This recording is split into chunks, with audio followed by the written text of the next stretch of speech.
Reaching Tinnevelly once more, we decided to spend a day on the south coast at Tiruchendur, where a great annual festival was likely to attract many thousands of pilgrims. A convenient bus, which afforded us plenty of opportunity of seeing the country, deposited us at a few hours later at our destination. Overjoyed at finding ourselves once more by the Indian Ocean, we immediately made for the shore. A white sandy beach ran along the coast, and from where we sat in the shade of a tiny shrine built on the very edge of the sea, we looked out upon the vast expanse of moving waters. Great cumulus towered above the horizon, and in the distance, behind a palm-covered strip of land, appeared the gopurams of the temple. The call of the waves was irresistible, and notwithstanding the ruthless midday heat or possible sunstroke, we went in for a swim. It did not prove, however, as refreshing as might have been expected, and owing to the high temperature, we were hardly aware of being in the water at all.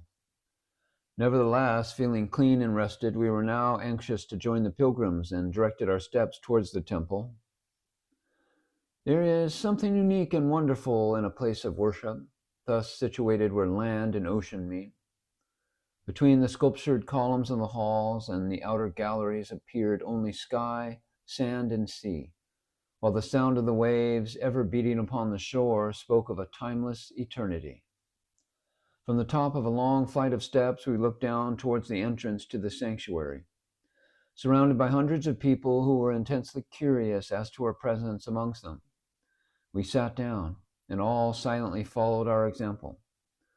We felt so utterly one with the crowd that we had the strange impression of living amongst them, and yet being in complete solitude, alone, as it were, in the privacy of our own rooms, and free, therefore, from any trace of self-consciousness. A yellow-robed sannyasin approached, and after the usual salutations, turned on us a silent, steady gaze, as if to search our hearts and minds, desirous of penetrating beneath the outer appearances. Satisfied, no doubt, as to our sincerity and purpose, he tried to convey in Tamil what he proposed to accompany us and be our guide during the coming ceremony. We mentioned Tiruvannamalai and the name of the Maharshi. His face immediately lit up, and he showed signs of the most evident satisfaction. Leading us to the other side of the building, he placed us in the front row of the huge crowd, from where we could get an excellent view of the proceedings.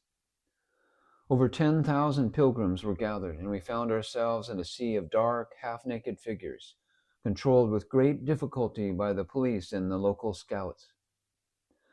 As the time approached for the procession to come out of the temple, the atmosphere became more and more charged with a high voltage of repressed excitement. The god and goddess now appeared.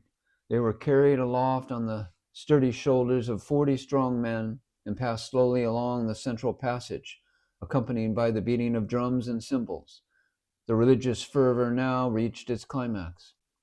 It was altogether a most extraordinary sight, and one not easily forgotten.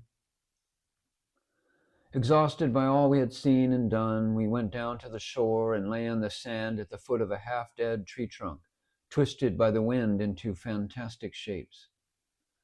Wrapping our saris round us and guarded by our friendly sannyasin, we soon fell asleep, in spite of the innumerable onlookers.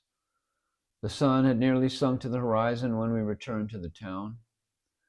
In the neighboring fields, carts, bandies, and other vehicles stood waiting for their owners, while the horses and bullocks patiently grazed nearby.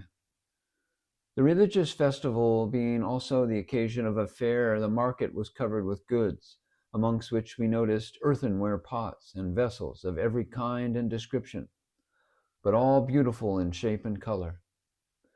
Fires were now lit in the open air, the families sitting around cooking and eating their supper and warming themselves, the nights being still somewhat cool.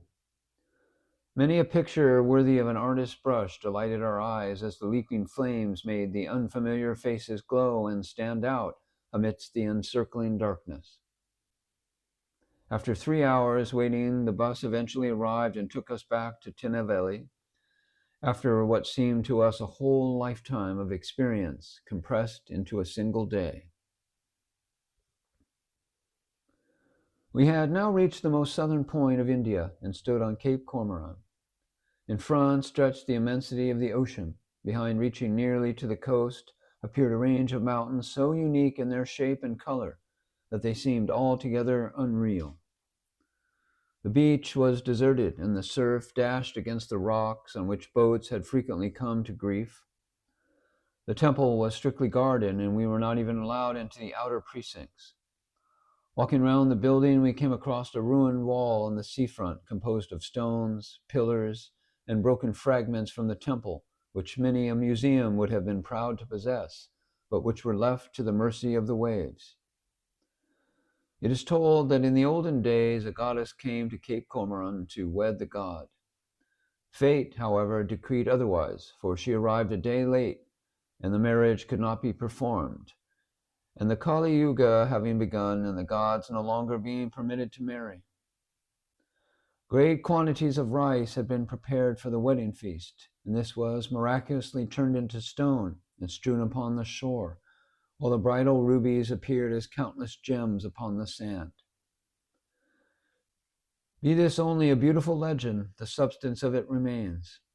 For here, at our very feet, the beach was covered with the tiny stones, each one polished and of equal size, a perfect replica of a grain of rice. And the ruby red sand glittered in the sun as if it were made of precious jewels. As the waves dashed over the beach, a pure white surface appeared, making an exquisite harmony of silver and red. To reach Trivandrum on the Malabar coast, the road wound through the mountains before descending to the plain. One had the impression of a prosperous land. On all sides, well-cultivated fields and luxuriant vegetation greeted the eye. Poverty was here less evident, and a general feeling of contentment seemed to prevail in this free state of Travancore. Owing to some misunderstanding, on arriving late at night, we came upon a closed house, our host having gone to the country. However, we had grown accustomed to fending for ourselves and enjoyed camping on the stone veranda, a few steps from the moonlit garden, fragrant with jasmine flowers, and where a well under the waving coconut trees provided us with cool and refreshing water.